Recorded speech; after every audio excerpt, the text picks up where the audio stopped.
एक गांव में एक सोहन नाम का व्यक्ति रहता था, जो अपनी बेटी के साथ घर में रहता था।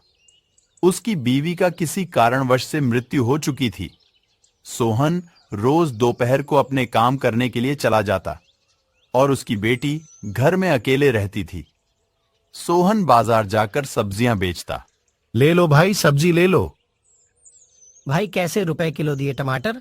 50 रुपए किलो दिया टमाटर। ठीक है सोहन भाई, दे दो मुझे 2 किलो। सब्जी बेचकर जो पैसे आते, उससे उसका घर का खर्च चल। सोहन जब काम के लिए जाता तो उसकी बेटी घर में अकेली रहती। फिर सोहन ने शादी कर ली। सोहन की जो दूसरी पत्नी थी, उसका एक बेटा भी था। वह बस अपने बेटे को प्यार करती और सौतेली बेटी को जरा भी नहीं मानती थी। ओ लड़की, जाओ खाना बनाओ और सारे बर्तन धो लो। माँ मुझे भूख लगी है। पहले जो सारे काम करके आओ, उसके बाद खाना खाना। सोहन की बेटी चुटकी जाकर सारे काम करती और सारे काम खत्म करके फिर जो घर में बच्चा कुछ रहता वो खाती। वह रोज ऐसा ही करती। एक दिन चुटकी और उसका सौतेला भाई साथ में बैठे हुए थे। तभी उसकी मां ने रोटियां लेकर आई और अपने बेटे को दे दिया। लो बेटा, रोटियां खा लो और इसे अकेले खाना किसी को मत देना। माँ मुझे भूख लगी है माँ। नहीं, कोई जरूरत नहीं, तुम पहले जाओ, सारा काम करो, उसके बाद खाना। फिर उसकी मां वहां से चली गई, पर चुटकी के सौतेले भाई ने उसे रोटियां खाने के लिए दे दी।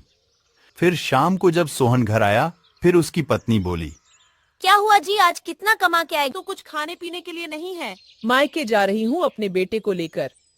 अरे भाग्यवान, घर आते ही तुम झगड़ा चालू कर देती हो। अब ज्यादा सब्जियां नहीं बिकती तो मैं क्या करूं? और मायके जा रही हो तो चुटकी को भी लेते जाओ। नहीं, मैं इसे लेकर नहीं जाऊंगी।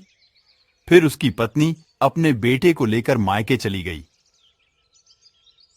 फिर सोहन रोज काम पर जाता और उसकी बेटी अकेली रहती। एक दिन सोहन का बहुत ज्यादा तबीयत खराब हो गया। फिर उसने अपने बेटी से बोला, बेटी, मेरी तबीयत बहुत खराब हो चुकी है। अब मैं काम पर भी नहीं जा सकता। अगर मैं काम पर नहीं जाऊंगा तो हम लोग कहेंगे क्या? इसलिए तू मैं कम करो, तुम मेरे सब्जी के दुकान पर चले जाओ। उसकी बेटी दुकान पर जाने के लिए राजी हो गई और अगले सुबह से वह दुकान पर जाने लगी। वह दुकान पर जाकर सब्जी बेचने लगी, पर उसका भी सब्जी कोई नहीं लेने लगा। तभी पास में एक दुकानदार, जो कि दूसरे सामान बेच रहा था, उसने देखा कि आज सोहन नहीं आया है। फिर वह चुटकी के पास चला गया और उससे सारी बात पूछी। फिर चुटकी ने उसे सारी बात बताई। वो बेटी, मैं लॉटरी का टिकट भेजता हूँ, पर कभी किसी की लॉटरी जल्दी से नहीं लगती। तुम एक टिकट को और जाकर अपना किस्मत आजमाओ। फिर चुटकी वहां से घर आ गई और सारी बात अपने पापा को बताएं। जब अगले दिन उसके घर अखबार आया तो उन्होंने देखा कि उसमें उस टिकट की लॉटरी लगी हुई थी, जो टिकट चुटकी के हाथों में थी। चुटकी और उसके पिताजी बहुत ही खुश हो गए। वह दोनों को 1 करोड़ रुपए मिल गए।